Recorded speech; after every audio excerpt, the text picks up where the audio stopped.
서울 지하철 5호선 관련해서 지자체 간에 협의가 있어서 굉장히 환영할 만한 일입니다. 제가 누누이 우리 국토부 직원들 잘 아실 거고 장관님한테도 여러 차례 말씀드렸지만 국토부의 역할을 부탁드렸었습니다. 지자체만 맡겨두면 안 된다라고 말씀드렸는데 이 2기 신도시의 교통 문제 해결을 위해서 가장 중요한 문제였는데 이런 어떤 진전이 있었던 것에 대해서 특히 지자체 협의도 중요했지만 더 중요한 것은 나중에 이게 제대로 실현이 되려면 경제성 평가가 중요했는데 오늘 국토부에서 컴팩트 신도시를 통해서 경제성 확보에 저는 중요한 단초를 마련했다고 저는 생각을 합니다. 제가 2020년도에 국회의원에 당선되고 그 당시 1차관님을 만나 뵙고 이 문제를 얘기했습니다. 이 부지가 원래 2기 신도시를 만들려고 했다가 그 당시 국방부가 반대해서 제외된 곳이었는데 국토부 직원들이 잊고 있었습니다. 그 용지 자체를 잊혀진 지역으로 되어 있더라고요. 그러다가 작년에 부동산 가격이 상승하자 국토부에서 이 지역을 다시 택지 용지로 하려고 노력을 했었고 제가 뭐 보안각서까지 써가면서 전 동의를 했었는데 그 당시에도 교통 문제 해결에 의지가 없었기 때문에 결과를 못 내다가 이번에 국토부에서 여러 가지 역할을 하신 것으로 저는 평가를 합니다. 그런데 문제는 이런 겁니다. 또 교통과 건설의 격차가 발생하지 않을까. 차량 기지를 이전하는 것, 철도를 놓는 것이 아무리 빨라도 이번에 발표를 보니까 27년부터 입주 신청을 받는다고 하시던데 이 격차가 발생할 수밖에 없습니다. 그렇기 때문에 이 격차를 최소화해야 된다. 그러지 않으면 똑같은 상황이 발생할 수밖에 없다. 이런 부분 관련돼서 장관님께서 꼭 다시 한번 관리감독 철저하게 지휘해 주시고요. 예. 특히 GTX-D라든지 차량 기지들이 또 만들어집니다.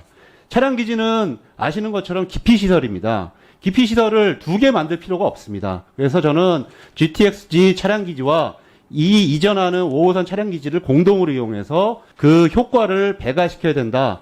이런 것들을 사전에 준비하고 있지 않으면 나중에 예타 단계 가서 기본 실시 성계가 가서 또 민원이 발생하고 그때 설왕설래하게 되면 더 복잡해지기 때문에 미리 그런 계획을 세워야 된다라는 말씀 꼭 다시 한번 좀 드리고 싶습니다. 네, 전적으로 동감합니다. 네. 그리고 오늘 협약에도 보면 서울시에 있는 차량기지 옆에 있는 건폐장 이전 문제가 다루어져 있습니다. 김포는 아시는 것처럼 이 접경 지역으로 오랫동안 재산권의 침해가 있었습니다. 그리고 수도권의 쓰레기를 김포에다가 오랫동안 묻어왔습니다. 이렇게 오랫동안 피해를 받아왔던 곳에 서울시는 이 차량기지를 이전하고 건폐장을 개발하면 최소 8천억 원의 개발 이익이 예상됩니다. 이건 용역 결과입니다. 이렇게 많은 개발 이익은 예상되고 그거에 따른 어려운 임비시설은 주변 지역으로 가게 되면 계속 희생이 강요된 곳에 희생을 더한다. 장관님 어떻게 생각하십니까?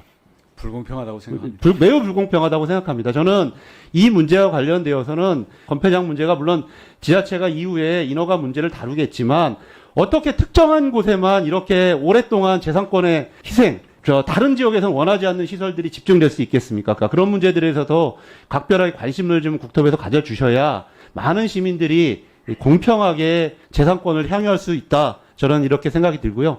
앞으로 또 상임위 과정 중에서 격차의 해소, 조속한 추진 이런 문제에 대해 다시 한번 국토부 관계들과 협의를 하도록 하겠습니다.